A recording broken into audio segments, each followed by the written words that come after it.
kalbant apie tos pinigų srautus, man dabar taip regisi, kad mes matom vieną po kito, šitų tokių kvazi bankinių daiktų, kaip Baltkepas, kaip šitas Foxpayus, visi arti tokio merdėjimo stadijoje. Vienas mirinėja, kitas mirinėja ir eina dabar pakeliui ta kova dėl tos vėlgi antros pakopos.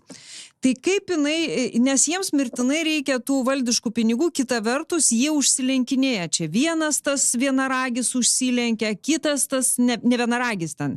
Ačiū Dievui, ten tie jų tokie fintekai visi tie užsilenkinėja ir dabar prasideda rėkimas, kad jūs per daug kontroliuojat, jūs per daug lendat. O Lietuva iš tikrųjų tapusi, bent jau pasižiūrinti tarptautinius duomenis, kurios tai tokia didelė pinigų plovykla mes čia esame atidarę. O jeigu šitie pradės užsilenkinėti, tai ne tik tai defaultas, čia mesgi esam Revolutą palaikinę. Jakeliūnas pajudino šitą vietą, iš karto mandatą gavo Europos parlamente, eiktų iššonę nuo šitų dalykų. Kaip jūs prognozuojate va čia? Nes vienas po kito drioksitos, bendrovės tokios, kur visos. A neturėsime šitokio dar linksmybės, dar vienas kvazitų pseudobankų krizės? Rūta, jūs mano būdą žinot, aš apie tos visus vienaragius ir apie tos startuolius aš turiu labai neigiamą nuomonę.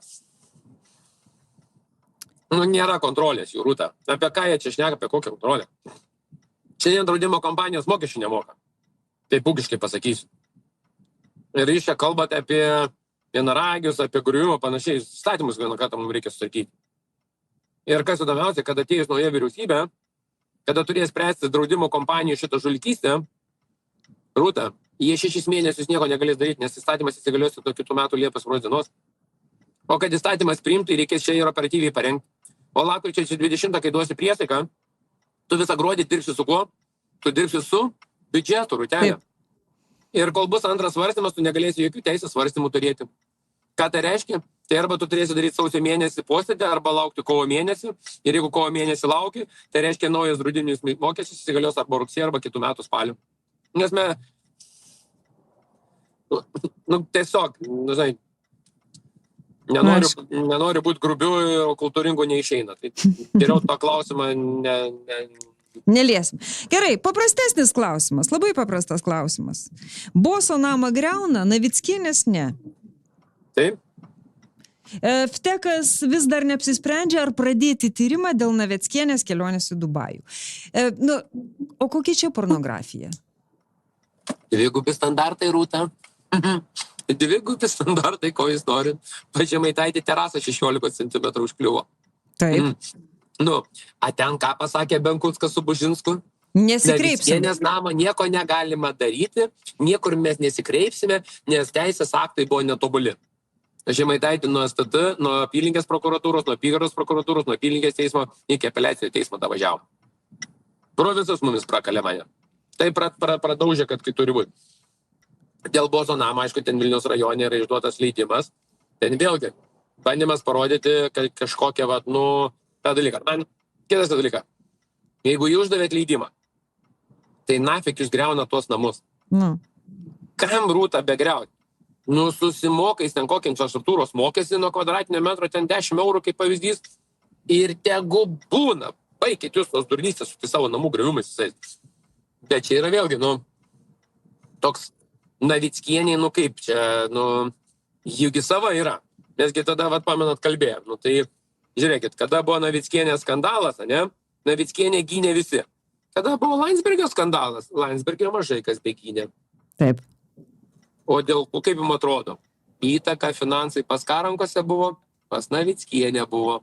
Tai čia... Bet Landsbergių iš principo schema yra tokia pati turtėjimo. Aš jau baigiu į pabaigą, eina mano visi tyrimai dėl jų visų. Schema yra analogiška.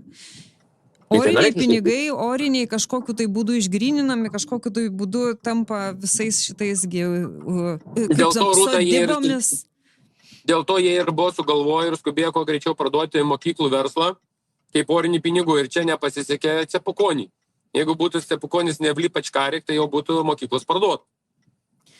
Bet Man jie tik dabar, tai- jisai vėlgi, Landsbergis sėdėjo ir sakė, kad tai yra melas, jie nieko nepardavinėjo. Jūs įsitikinęs, kad jie pardavinėjo? Žiūrėkit, ašgi žinau, kas tarpininkavo, koks advokatas buvo, ką čia dabar reikia šūdą malti, tai... Jisai tą šūdą malą, ne tą žodis, kaip stipriai.